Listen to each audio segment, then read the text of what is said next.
উম্মতে মুহাম্মাদি শুনে রাখো, আল্লাহ পাক তিনটা স্পেশাল ওহী করলেন। কয়টা ভাই? তিনটা স্পেশাল ওহী আল্লাহ রাব্বুল আলামিন করেছেন। তার প্রথমটা হচ্ছে নবী সাল্লাল্লাহু আলাইহি ওয়াসাল্লাম 50 ওয়াক্ত নামাজ হাদিয়া গিফট দেওয়া হলো। কত ওয়াক্ত? এবার নবীজি 50 ওয়াক্ত নিয়ে চলে আসছেন। আসার সময় এই যে ষষ্ঠ আসমানে, পঞ্চম আসমানে কার সাথে দেখা? মুসা। কে আমাকে করছে? মুসা আলাইহিস সালাম। তিনি বলছেন আল্লাহ পাক কি দিয়েছেন আপনাকে হাদিয়া? নবী সাল্লাল্লাহু আলাইহি ওয়াসাল্লাম বলছেন 50 ওয়াক্ত নামাজ। কত ওয়াক্ত? 50 ওয়াক্ত। নবী এবার মুসা আলাইহিস সালাম বলছেন আমার উম্মতকে 2 ওয়াক্ত নামাজ দেওয়া হয়েছে, সেটাই আমার উম্মত আদায় করতে পারে নাই। 50 ওয়াক্ত নামাজ আপনার উম্মত পারবে না, আপনি কমাই নিয়ে আসেন যান।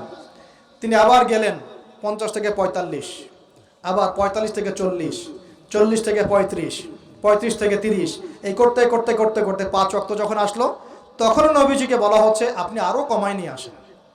নবীজি বলছেন আমার যেতে লজ্জা লাগছে, আল্লাহ পাক আমাকে এত বেশি কমিয়ে দিলেন, আরও কমাতে চাইতে আমার লজ্জা লাগছে। দেখেন মুসা আলাইহিস সালাম বলেছিলেন আমার উম্মতকে 2 ওয়াক্ত নামাজ দেওয়া হয়েছিল, আদায় করতে পারে নাই। উম্মতে মুহাম্মাদের মধ্যে এমন মানুষ নাই 2 ওয়াক্ত 1 ওয়াক্ত নামাজও পড়তে পারে না। এবার নবী সাল্লাল্লাহু আলাইহি ওয়াসাল্লাম আল্লাহর কাছে গিয়ে আরজি পেশ করছেন।